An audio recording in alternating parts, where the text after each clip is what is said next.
to play rather quickly in Blitz chess and still adjusting his pieces. 30 seconds now off his clock, and d4 is met with d5. Will we see a queen's gambit by Hikaru? First he plays knight f6, no, bishop to g5, and this is called a Tory attack. Hikaru has played this line pretty extensively in over-the-board Blitz chess, particularly at the Norway Chess Blitz tournament. It is not considered a particularly good line, but Hikaru has analyzed it very deeply, and it can be dangerous. If black doesn't respond accurately, the knight from f6, it jumped to e4, chasing the bishop back to f4, and now the position resembles a London system with that knight on e4 rather than f6. Carlsen taking another healthy think here as he pushed to c5 and applied pressure on Hikaru's center, and the bishop comes out to f5 in order to support the knight on e4, and we will likely see a lot of tension in the center. Knight takes e4, probably inadvisable here because the pawn would have recaptured and chased the knight out of f3, and instead Hikaru is playing this in the style of a London system, playing c3, building up that pawn triangle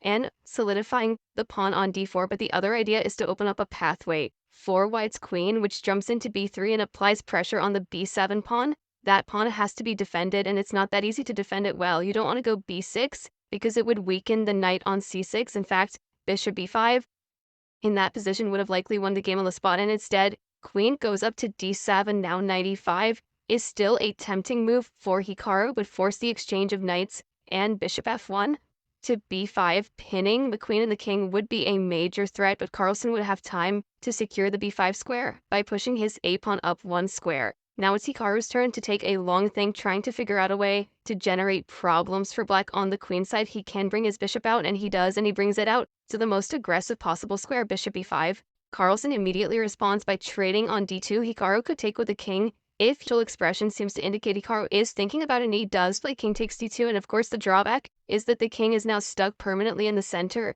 and in order to bring it to one side of the board, Hikaru would have to invest 4 or 5 tempi. Carlsen immediately pushing the pawn up to f6 and covering the e5 square, keeping the knight on f3 at bay. And what is Hikaru's follow-up going to be? King takes d2 was a fancy move, but it was also a very committal move, a risky move.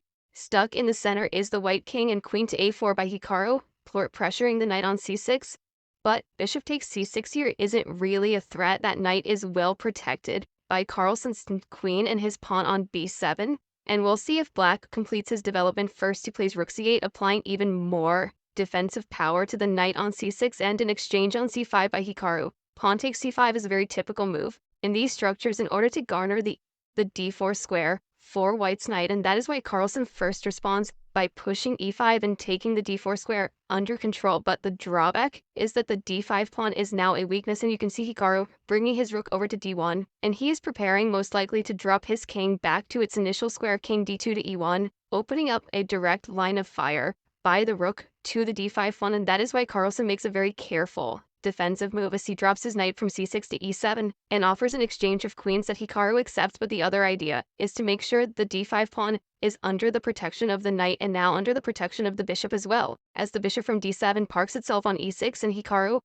does have a pretty solid position, but it seems like black is slightly better here. Carlsen has better control of the center, well-coordinated pieces, and now a space advantage on the king side as he pushes the h-pawn up to h5 and grabs important squares on the king side and potentially threatens to banish the bishop with h5, h4, but Carlsen doesn't have to rush for that move, and he can expand even further if he wants by playing g7, g5, and instead he expands in a different way by maneuvering the knight first to f5 and chasing the bishop over to h2, and now the knight parks itself in the center, knight f5 to d6, controlling important light squares in the center, e4 and c4, but Hikaru, he is not resting either. Bishop f3 and now knight b3, and Carlsen might have missed that move. g5 was gone because it attacks the d5 pawn, which is now hanging, and the c5 bishop is also under fire, and Carlsen is lucky that he has the move knight e4 in order to cut the influence of the white bishop, and now a bunch of trades could happen. We could get a quick draw here, but I'm worried about Hikaru's bishop on h2, which is biting on granite, and indeed we have a trade on c5,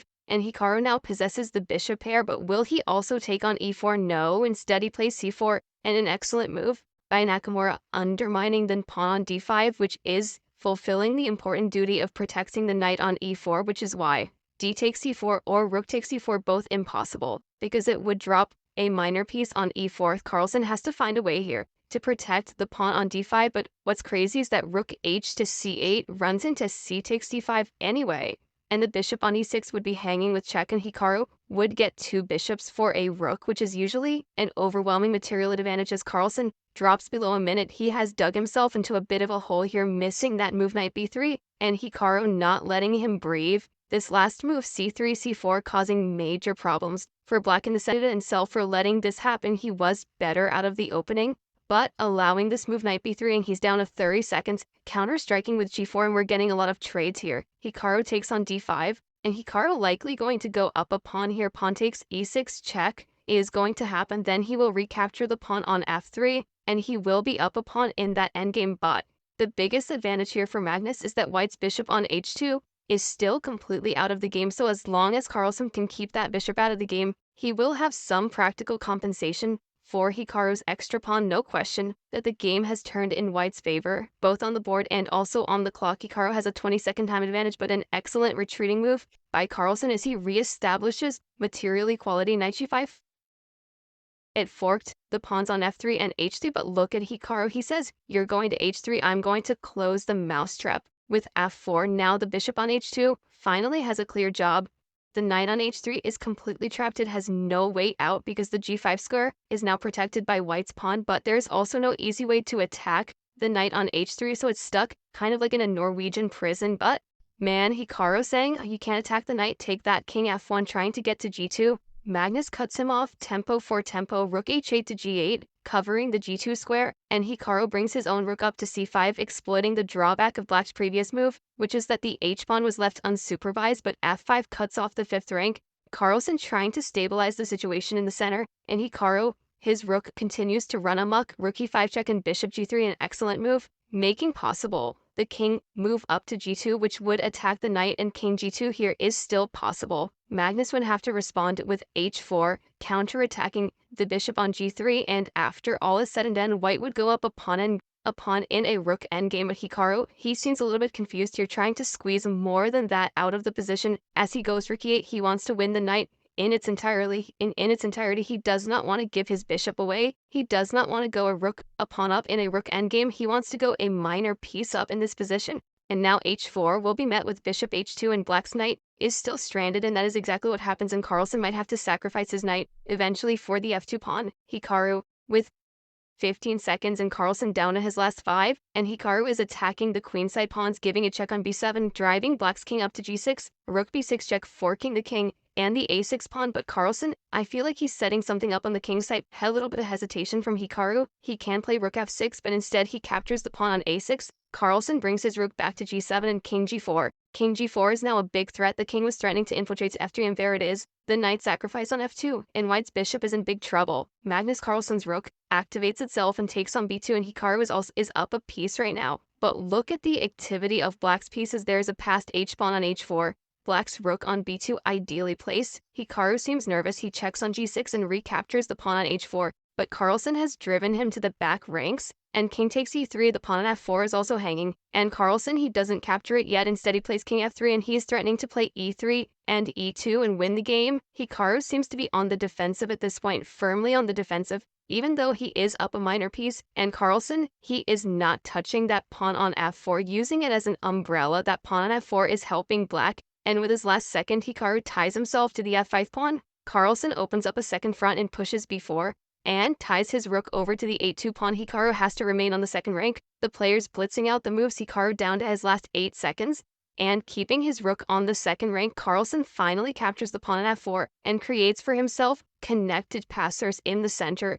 And when will he push them? He's pushed f4. He's gotten his king to f3. Carlsen on the cusp of winning this game down a minor piece. Hikaru checks him on h3 and drives the king back to h4. Back to e4. Now the rook parks itself on h4 in order to pin the f4 pawn, and he attacks it with his bishop using some tactics, but that pawn was untouchable. There was a mate on b1, and Carlsen simply takes on a2. He's up 3 pawns now for the minor piece, and the b pawn is going to likely win the game, and b3 pushing that pawn forward. Hikaru has to put his rook behind the pawn, and the pawn goes up to b2, and white can't move his bishop. He can't move his bishop because of rook a1 check, and Hikaru is paralyzed. He is in zugzwang and he is losing. He cannot move his king up to e2 either, because the pawn will promote with a discovered check, and at his last seconds, Hikaru trying one last attempt, checking the black king. Carlsen has garnered 30 seconds for himself. With the quickness of his play, and the king zigzags skillfully away from the check. How adroitly Carlsen handles his rook and his king, and f3 is the hammer blow. All of his pawns threatening to promote. He plays f2. Hikaru gives away his bishop, and rook a1 check is unstoppable. What a win! What a